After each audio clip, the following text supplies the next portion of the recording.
third graders.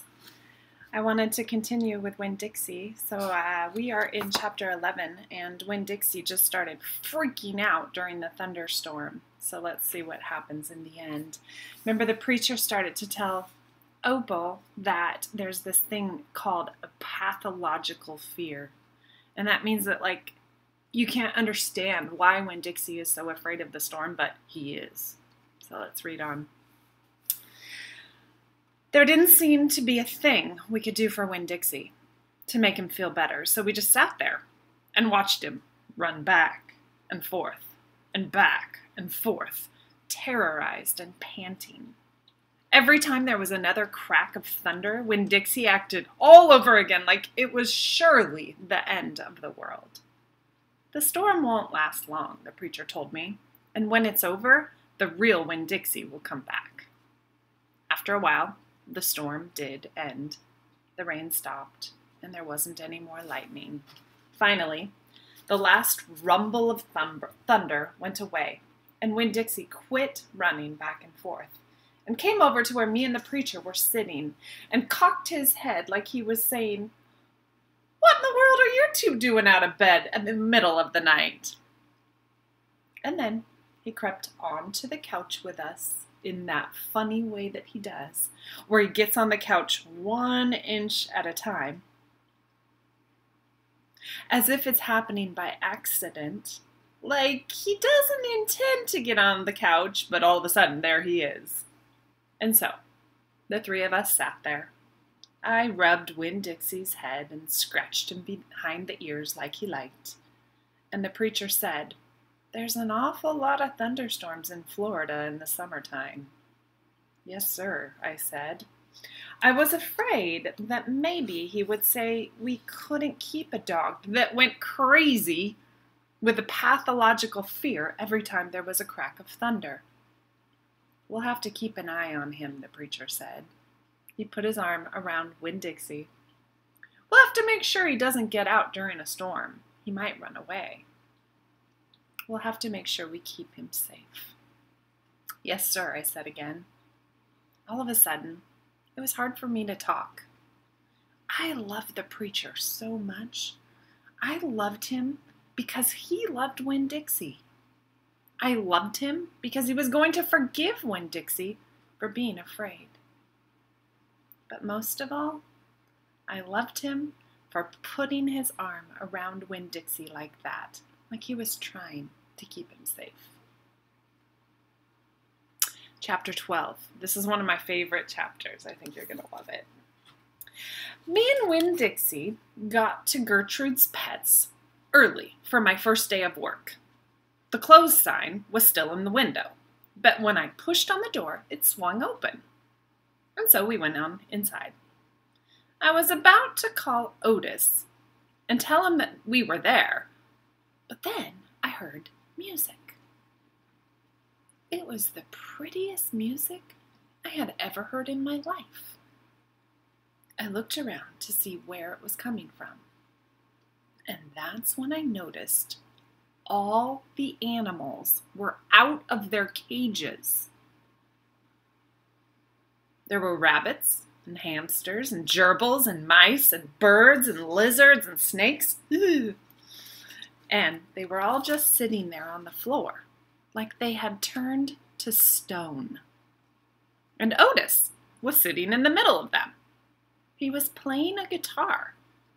And he had on skinny, pointy-toed cowboy boots, and he was tapping them while he was playing the music. His eyes were closed, and he was smiling. Winn Dixie got a dreamy kind of look on his face. He smiled really hard at Otis, and then he sneezed, and his whiskers were all fuzzy. And then he sighed and kind of dropped to the floor with all the other animals. Just then, Gertrude caught sight of Winn Dixie. "Dog!" she croaked, and flew over and landed on his head. Otis looked up at me. He stopped playing his guitar, and the spell was broken. The rabbits started hopping, and the birds started flying, and the lizards started leaping, and the snakes started slithering, and Winn Dixie started barking and chasing everything that was moving, and Otis shouted, "Help me!" For what seemed like a long time, me and Otis ran around to try to catch mice and gerbils and hamsters and snakes and lizards. We kept on bumping into each other and tripping over the animals, and Gertrude kept screaming, "Dog! Dog!" Every time I caught something, I put it back in its cage. Well, I put it back in the first cage I saw. I didn't care if it was the right cage or not. I just put it in and slammed the door. And the whole time I was chasing things, I was thinking that Otis must become some kind of snake charmer. The way he could play his guitar and make all the animals turn to stone. And then I thought, this is silly. I shouted over Winn Dixie barking and Gertrude yelling, and I said, "Otis, play some more music!" He looked at me for a minute. Then he started playing his guitar. And in just a few seconds, everything was quiet.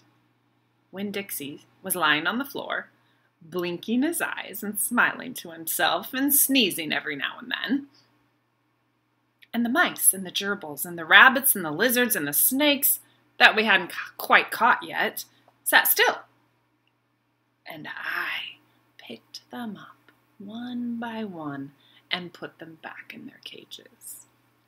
When I was all done, Otis stopped playing.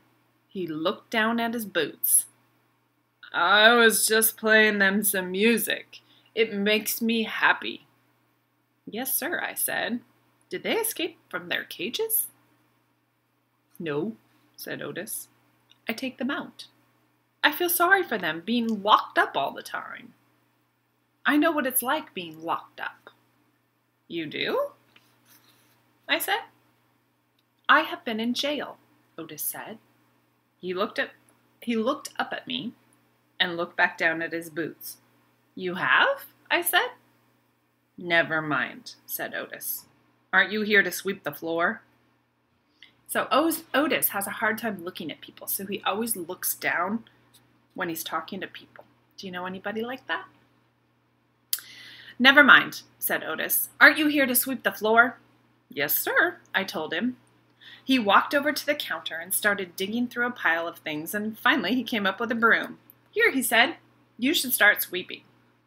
Only he must have gotten confused because he was holding out his guitar to me to sweep instead of a broom. "With your guitar?" I asked. He blushed and handed me the broom, and I started to work. I am a good sweeper. I swept the whole store and then dusted some of the shelves. The whole time I worked, Winn Dixie followed me, and Gertrude followed him, flying behind him, sitting on his head and saying, "Dog! Dog!" When I was gone, Otis thanked me. I left Gertrude's pets thinking about how the preacher probably wouldn't like it very much that I was working for a criminal. Sweetie Pie Thomas was waiting for me right out front. "I seen that," she said. She stood there and sucked on her knuckle and stared at me. "I seen all the animals out of their cages and keeping real still. Is that man magic?" she asked.